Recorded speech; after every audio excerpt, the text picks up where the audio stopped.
참 여러 가지 모든 상황이 쪼이는데 우리가 신앙에 열심을 내지 못하는 걸 보면 참 예수님이 재림하실 날이 더 가까운 것 같다라는 생각을 하게 됩니다. 정확한 날짜는 모르지만 하루 지나면 하루만큼 더 가까워진 거 아니겠습니까? 그렇게 생각하면 언제든지 우리가 긴장할 수밖에 없는데요.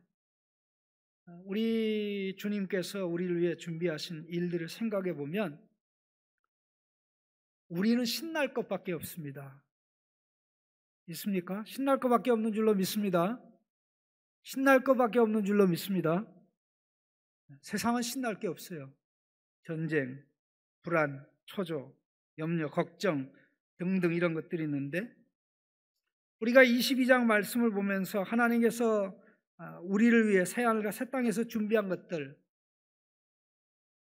그야말로 생명의 풍성함, 생명의 풍성함이 풍성한 열매로 나타나는 지금 우리가 살아가는 세상은 이 봄, 여름, 가을, 겨울 이런 식으로 해서 파종이 있고 또 파종한 씨가 싹을 내서 자라고 가을에 열매를 맺고 또 이렇게 추수하고 이렇게 돌아가는데 계시록 22장의 내용을 보면 이 파종과 추수가 기간이 굉장히 짧아졌다.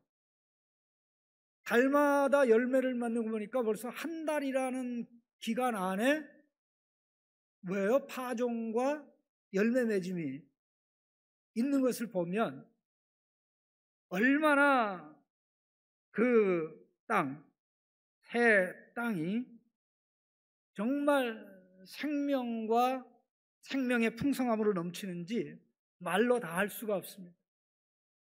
생명을 결정하는 두 가지 요소가 있습니다. 생명을 결정하는 두 가지가 요소가 있는데 특별히 이 두 가지는 하나는 태양빛이고 또 하나는 물입니다. 태양이 비치고 물이 있으면 식물들이 자랍니다. 곡식이 자랍니다. 그런데 새하늘과 새 땅도 하나님의 보좌로부터 생명의 강물이 흘러나오죠. 이게 물입니다. 이 생명의 풍성한 강물을 공급받지 못하는 장소가 없고 땅이 없고 나무가 없고 풀이 없죠. 다 풍성한 생명의 물을 공급받습니다. 그것만 있습니까? 빛이 있죠. 지금 현재 우리에게 있는 빛보다 더 찬란한 영광스러움, 태양이나 달빛을 대신하는 21장 23절에 보면 그 성은 해나 달의 빛이 쓸데없으니 이는 하나님의 영광이 비치고 어린 양이 그 등불 되심이라 그랬습니다. 그리고 오늘 읽은 말씀의 5절에도 다시 밤이 없겠고 등불과 햇빛이 쓸데없으니 이는 주 하나님이 그들에게 비치심이라. 그럼 하나님이 친히 빛이 되시고 하나님의 보좌로부터 뭐가 흘러나와요? 생명의 물이 흘러나오니까 그야말로 지금 우리가 이 땅에서 육신적인 생명을 누리기 위해서 태양과 물을 필요로 하듯이 새하늘과 새 땅에서 지금 태양과 물을 공급하시는 하나님께서 친히 태양이 되시고 생명의 물을 공급하신다는 사실을 생각해 보면 우리의 삶이 얼마나 결실과 또 풍성함이 넘쳐날지를 상상하지 않을 수가 없습니다. 상상이 됩니다. 사실 우리가 이 말씀을 보면서 제가 오늘 초점을 두고자 하는 말씀은 4절입니다. 4절. 그의 얼굴을 볼 터여 그의 이름도 그들의 이마에 있으리라. 이 말씀과 3절 말씀이 연결이 되어 있습니다. 이 3절 말씀에는 다시 저주가 없으며 이렇게 되어 있습니다. 다시 저주가 없다. 이 원문에는 단 하나의 저주도 없다 그렇게 되어 있습니다. 새하늘 갔을 땅에서 이 바텀 라인이 마지막 마지노선이 언약의 저주가 없다는 것입니다. 언약의 저주가 없다는 것은 이미 앞부분에서 우리가 확인한 내용이죠. 언약의 저주에 해당되는 부분이 21장 4절에 사망, 애통, 아픈 것, 이런 모든 것들에 해당되는 부분이죠. 하나님과의 관계가 어그러진 것, 그로 인해서 임하는 저주, 사람들과의 관계가 잘못돼서 일어나는 고통과 아픔, 또 자아관계가 잘못돼서 일어나는 것, 또 사물과의 관계가 잘못돼서 이런 모든 것들이 하나도 없다는 것입니다. 아담의 죄로 말미암아 인간 세상에 피조세계에 들어왔던 모든 것이 다 제거됐다는 것입니다. 이게 마지노선입니다. 그러면 4절이 말씀하는 그의 얼굴을 볼 터이여라는 것은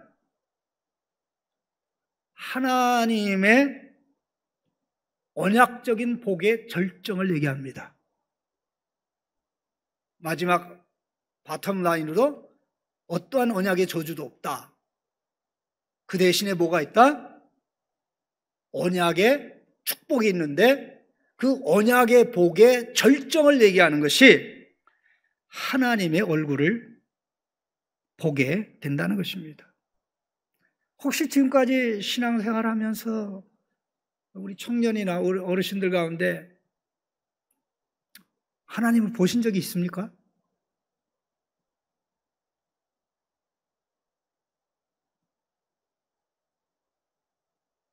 만일 하나님을 봤다고 하면 과연 봤다고 하는 그 하나님이 진짜 그 하나님인지, 사실 우리가 미래 시대 새하늘과 새 땅을 얘기할 때 많은 사람들이 사용하는 표현 중에 하나가 하나님의 얼굴을 본다는 것은 인간이 가지고 있는 모든 소망과 희망의 최종적인 성취입니다. 이걸 가르쳐서 옛날 사람들은 이걸 비지오 데이라고 그랬어요. 비지오 데이. 이게 라틴 말인데요. 하나님을 봄. 하나님을 봄.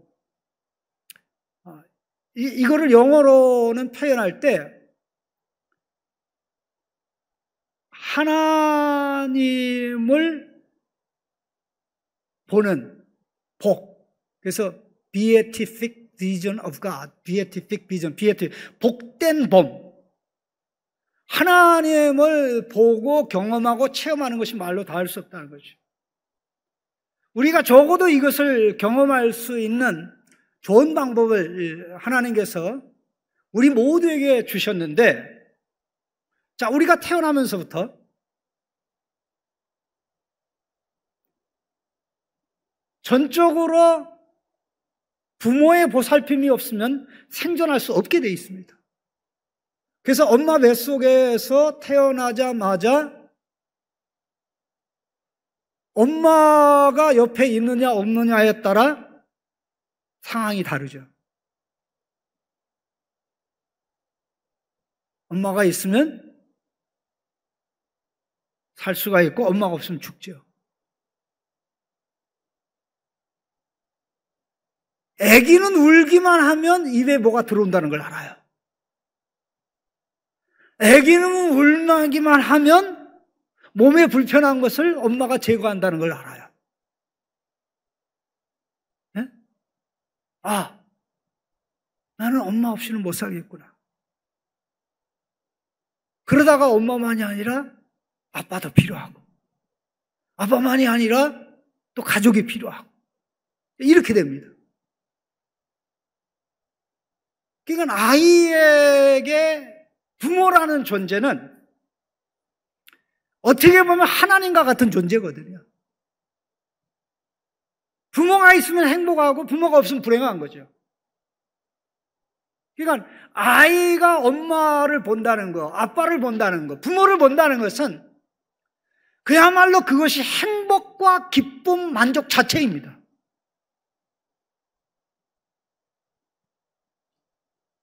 나는 엄마는 좋은데 아빠는 좋은데 집이 거지 같아가지고 나 다른 집 가겠다고 한 자식을 저는 지금까지 아직 못 봤어요.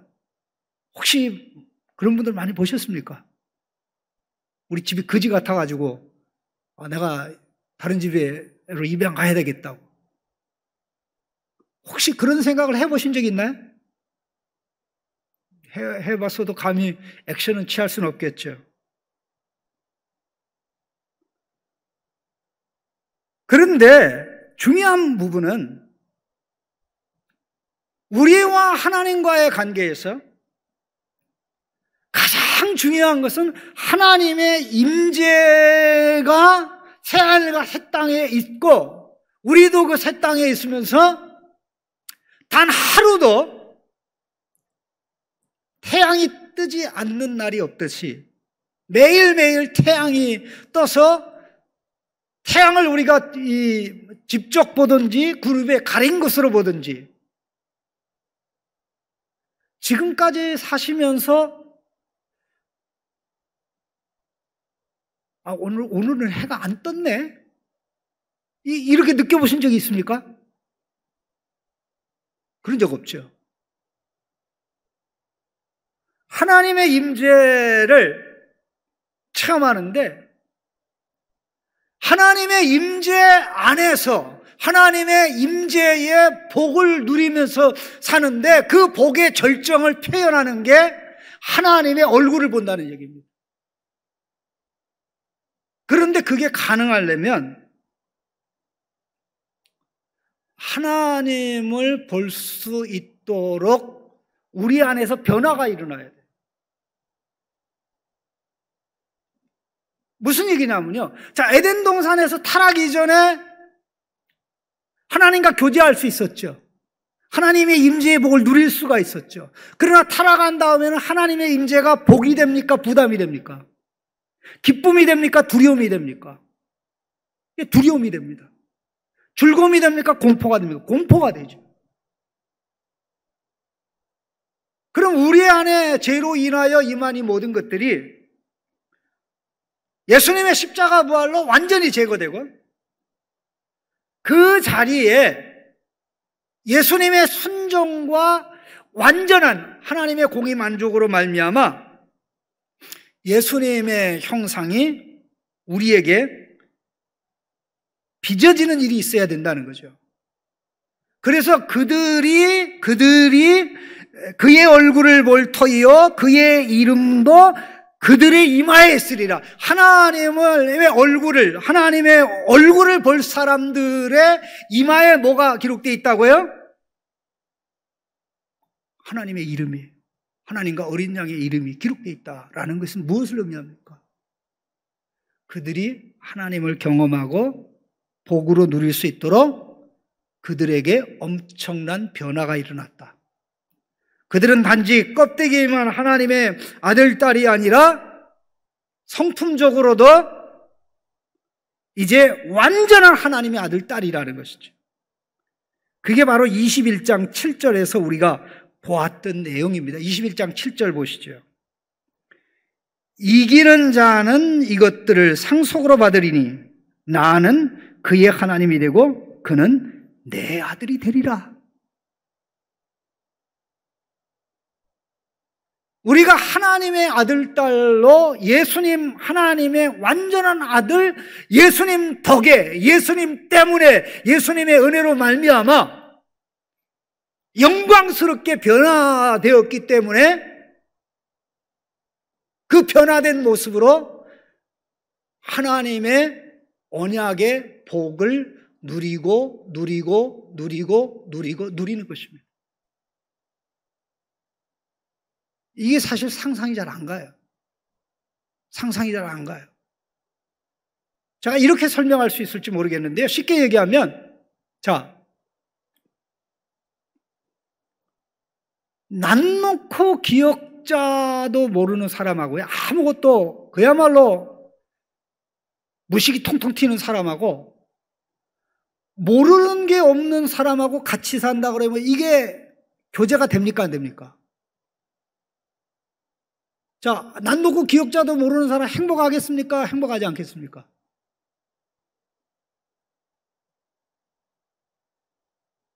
행복하지 않죠. 절대 행복할 수가 없습니다. 왜냐하면 모든 게 다 자기의 무능함, 무지함, 어리석음, 미련함을 다 드러내기 때문에 피할 수밖에 없죠.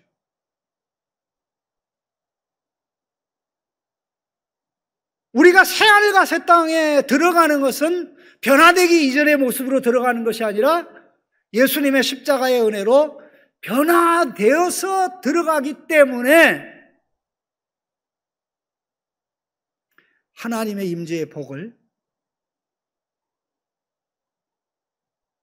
한순간도 빠짐없이 한순간도 놓치지 않고 지속적으로 영구적으로 체험하게 되는 것입니다. 이렇게 우리가 하나님을 보고 체험하는 것은 사실 우리의 꿈입니다. 이게 우리의 꿈이 된 것은 하나님께서, 예수님께서 약속하셨기 때문입니다. 자, 화면 준비한 걸 좀 보시죠. 예수님이 약속했던 이 말씀 가운데 우리 마태복음 5장 8절 하나님 나라의 복을 얘기할 때 주신 말씀입니다. 같이 읽겠습니다. 마음이 청결한 자는 복이 있나니 그들이 하나님을 볼 것이며. 마음이 청결한, 마음이 하나님을 향해 있는 사람은 하나님을 경험하게 된다는 거죠. 그러면 지금 현재 우리가 하나님을 경험하는 것은 부분적으로 경험하죠. 지금 현재 우리가 하나님을 경험하는 것은 영적으로 경험하죠. 그러나 새하늘과 새 땅에서는 우리 하나님을 완전하게 경험하는 것입니다. 체험하는 것입니다. 그게 바로 고린도전서 13장 12절입니다. 같이 읽겠습니다. 우리가 지금은 거울로 보는 것 같이 희미하나 그때에는 얼굴과 얼굴을 대하여 볼 것이요 지금은 내가 부분적으로 하나 그때에는 주께서 나를 아신 것과 같이 내가 온전히 알리라. 지금 현재는 내가 하나님을 아는 것도, 예수님을 아는 것도 제한이 돼 있어요. 그리고 더 나아가서 내가 나를 아는 것도 제한이 돼 있어요. 완전하지 못해요. 그리고 내가 세상을 아는 것도 완전하지 못해요. 그리고 사람을 아는 것도 완전하지 못해요. 제가 최근에 버섯에 대해서 한 30몇 년을 연구한 사람이 쓴 책을 읽었습니다. 그 버섯에 대해서, 버섯이 뭐 전 세계에 한 60만 종이 있다고 그래요. 60만 종의 버섯이. 그러니까 대한민국에 몇만 종의 버섯이 있는지 모르지만 60만 종의 버섯이 있는데 실제적으로 사람들에게 알려진 버섯은 3만여 종이 안 된다고 합니다. 뭐 사람마다 약간 다른데, 그런데 그 버섯을 30년 동안 연구한 사람이 뭐라고 얘기하냐면요, 자기는 버섯을 30년 연구했는데 그 버섯을 연구할 때마다 내가 버섯에 대해서 아는 게 뭔가 더 겸손하게, 더 겸허하게, 더 차분하게 연구해야 될 필요성을 느낀다는 거예요.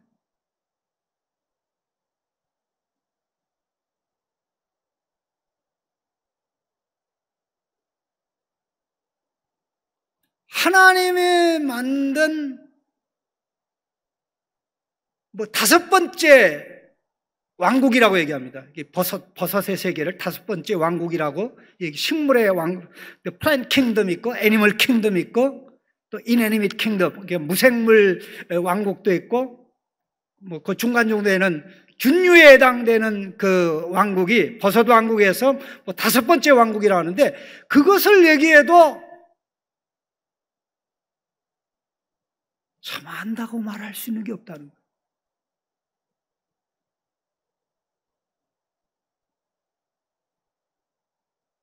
근데 보세요. 하나님이 그날에는 하나님이 하나님에 대해서 알려주는 대로 우리가 하나님을 알게 돼요. 아멘. 예? 지금은 하나님에 대해서 오해가 많아요. 나에 대해서 잘 몰라요. 또 아내에 대해서도 가족에 대해서 잘 몰라요. 더욱 사람들에 대해서 더더욱 몰라요. 그런데 그날에는 하나님이 알려주시는 것은 다 알게 돼 있어요. 나에 대해서 다 알고 사람들에 대해서 다 알고 그 알미 시작하는 상태, 온전한 알미 시작하는 상태가 새하늘과 새 땅입니다. 그러니까 거기서 뭐만 누리게 돼 있습니까? 하나님의 임재의 복을 한없이 끝없이 누리게 되는 거죠. 우리가 그렇게 변화되니까 그게 가능한 거죠. 우리의 구원이 완성되니까 가능한 겁니다. 자, 요한일서 3장 2절을 보겠습니다. 같이 읽겠습니다. 사랑하는 자들아, 우리가 지금은 하나님의 자녀라. 장래에 어떻게 될지는 아직 나타나지 아니하였으나 그가 나타나시면 우리가 그와 같을 줄 아는 것은 그의 참모습을 그대로 볼 것이기 때문이니. 우리가 그와 같을 줄을 아는 것은 그의 참모습을 그대로 볼 것이기 때문이니.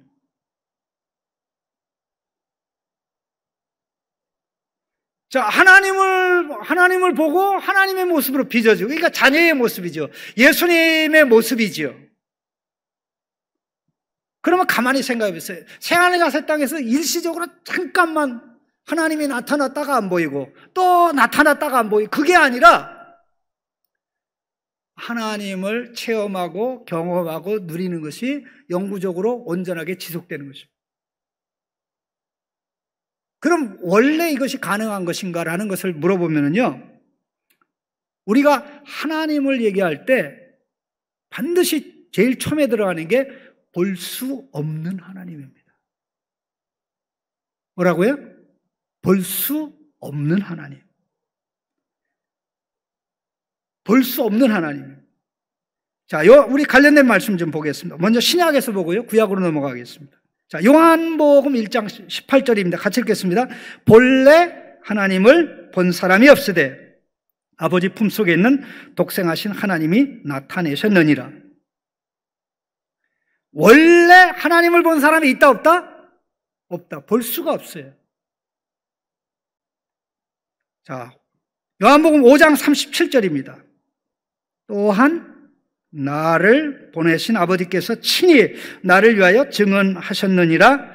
너희는 아무 때에도 그 음성을 듣지 못하였고 그 형상도 보지 못하였으며, 그 음성을 듣지 못하였고 그 형상도 보지 못하였으며, 그 볼 수 없는 하나님, 들을 수 없는 하나님을 보여주시고 들려주신 분이 하나님 아들 하나님 예수 그리스도죠.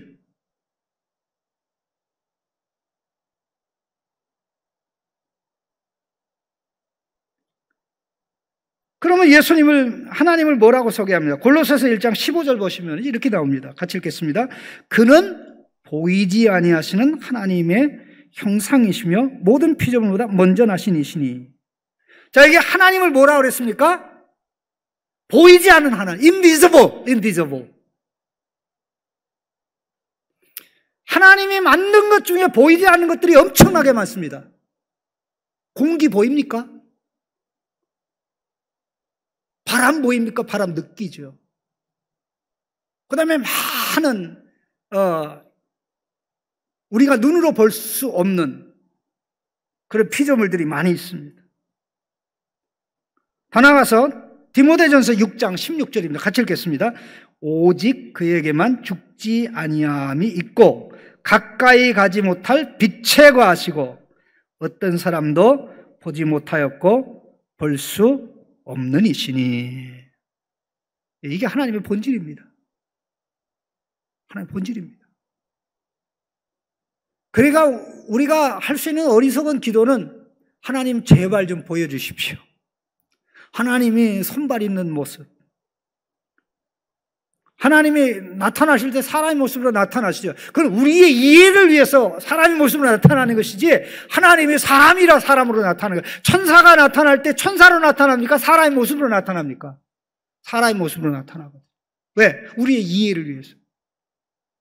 그만큼 하나님께서 자기 자신을 낮추시는 거죠.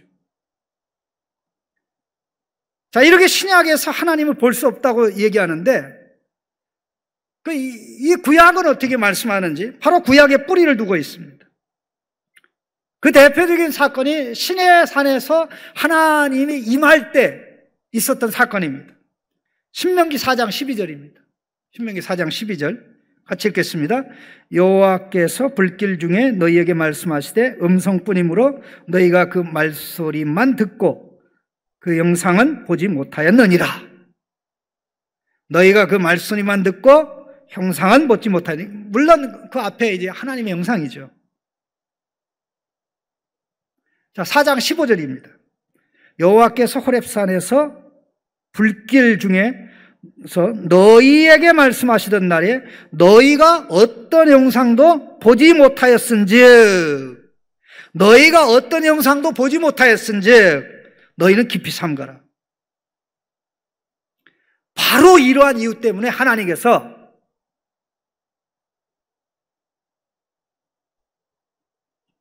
두 번째 계명에 뭐라 그랬습니까? 나를 이 세상의 어떤 피조물의 형태로도 만들지 말라. 하나님은 형상화될 수 있습니까? 없습니까? 피조물의 모양으로 그려질 수 있습니까? 없습니까? 그려질 수 없는 거예요. 왜? 볼 수 없는 하나님이기 때문에. 벌써 피조물의 모양으로 그리면 하나님의 위대하심이 무시가 되는 거죠. 볼 수 없는 하나님. 하나님이 만든 태양도 꿰뚫어 볼 수 없는데 그 태양을 만드신 하나님을 어떻게 볼 수 있습니까?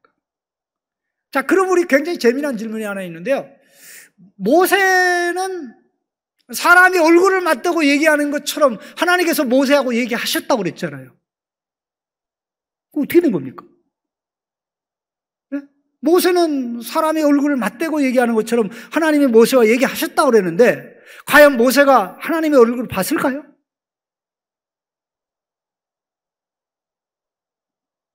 봤다고 그러는 분 흔들어 보세요. 아, 되게 똑똑하시네. 벌써 눈치채고, 벌써 여기 제가 드린 말씀에 근거해서 모세도 사실 못 봤다. 맞습니다. 자, 출애굽기 33장 20절, 23절 같이 읽어보겠습니다. 또 이르시되 내가 내 얼굴을 보지 못하리니 나를 보고 살 자가 없음이니라. 모세에게도 이게 적용되는 겁니다.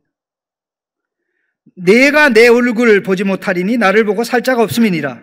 여호와께 같이 읽습니다. 여호와께서 또 이르시기를 보라 내 곁에 한 장소가 있으니 그 반석 위에 서라. 내 영광이 지나갈 때 내가 너를 반석 틈에 두고 내가 지나도록 내 손으로 너를 덮었다가 손을 거두리니 내가 내 등을 볼 것이요 얼굴은 보지 못하리라.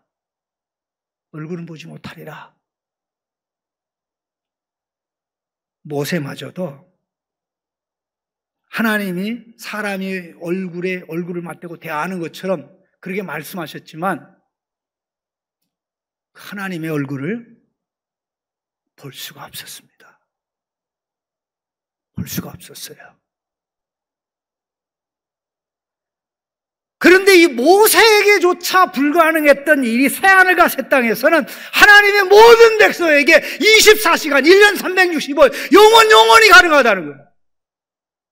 이게 복이 아닙니까? 이게 복이 아닙니까? 이거보다 더 큰 복이 어디 있습니까? 하나님의 임재의 복. 사실 하나님은 은혜로만 볼 수가 있습니다. 구약의 일부 예가 나옵니다. 그 일부 예를 보면 출애굽기 24장 9절부터 11절을 보겠습니다.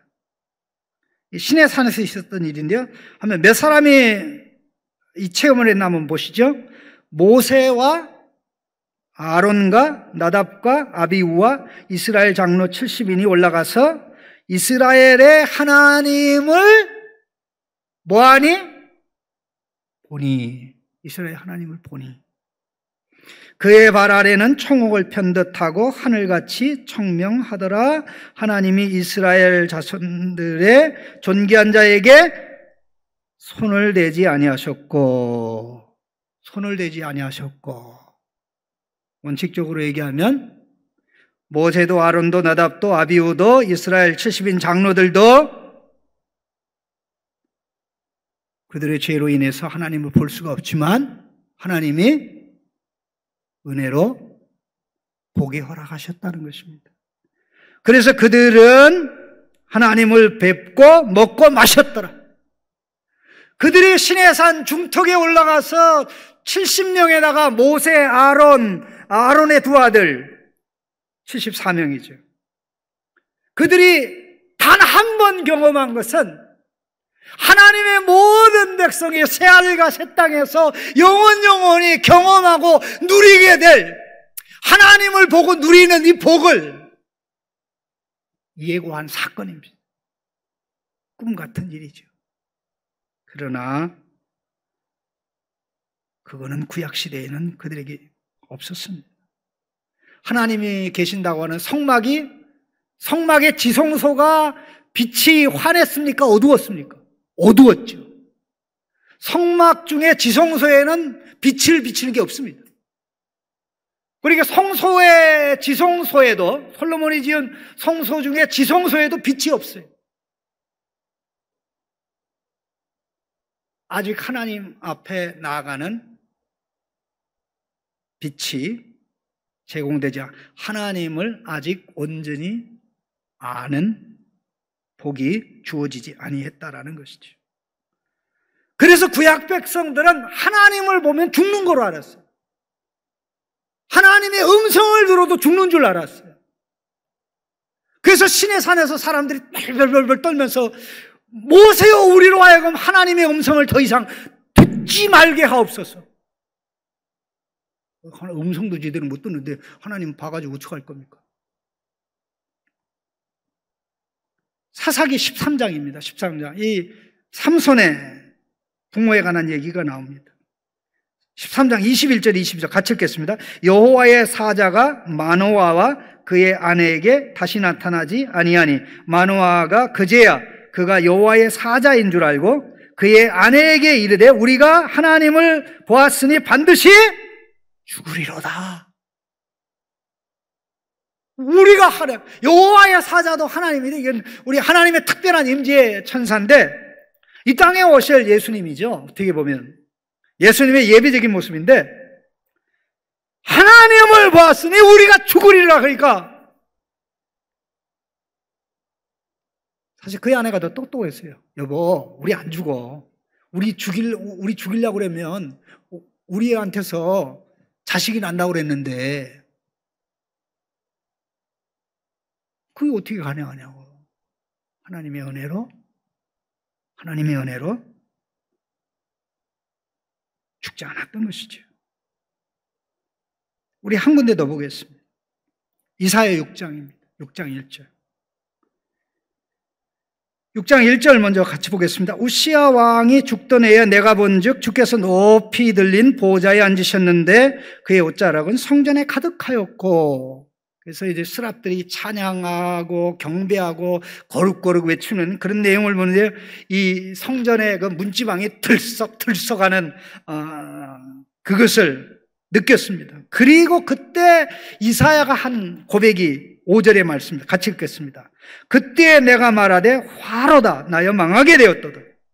나는 입술이 부정한 사람이요 나는 입술이 부정한 백성 중에 거주하면서 만군의 여호와이신 왕을 배웠습니다. 만군의 여호와이신 왕을 배웠습니다. 예. 이렇게 하나님의 임재가 하나님을 본다는 것이 고통스럽고 힘들었던 거예요. 왜? 죄의 문제가 해결되지 않았기 때문에. 그래서 우리가 이 땅에 사는 동안 하나님을 본다는 것은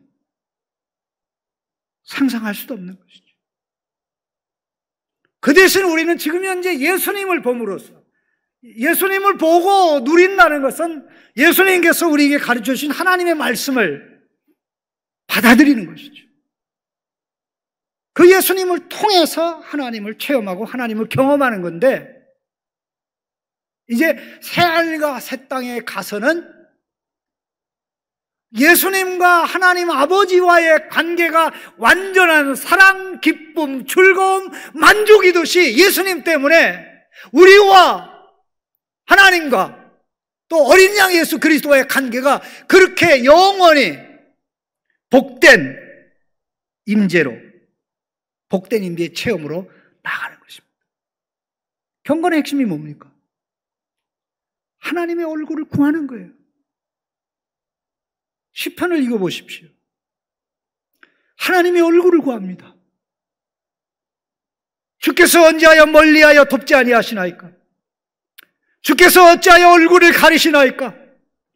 주여 얼굴빛을 내게 비춰주십시오. 어찌하여 숨어 계십니까? 나타나셔서 나와 함께하여 주십시오. 경건한 하나님의 백성들의 그 영구적인 소원이 새하늘과 새 땅에 다 이루어진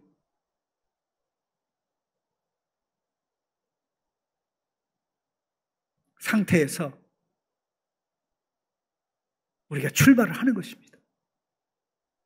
에덴 동산과 비교가 됩니까? 이 세상에 가장 좋은 것과 비교가 됩니까? 이 세상의 어떤 것도, 아무리 위대하고 놀라운 것도 비교가 안 됩니다. 우리가 이것을 망각하고 이것을 잊고 살아가고 이것이 없는 것처럼 살아간다면 얼마나 안타까운 사람이겠습니까? 다 가진다고 할지라도 이걸 모르고 산다면 하나님의 임재의 복을 우리가 지금 여기서 부분적으로 체험하고 부분적으로 경험하고 부분적으로 누리며 살아가는데, 이 부분적으로 간헐적으로 조금씩 이따금씩 누리는 이것이 최종적으로 완성돼서 하나님의 임재가 충만한 그 상황 속에서 하나님의 창조 이상의 인간을 향한 창조 계획이 다 이루어진 상태에서 시작하는 것이 새하늘과 새 땅입니다. 그걸 알아야 행복하겠습니까? 몰라도 괜찮겠습니까? 기도하겠습니다.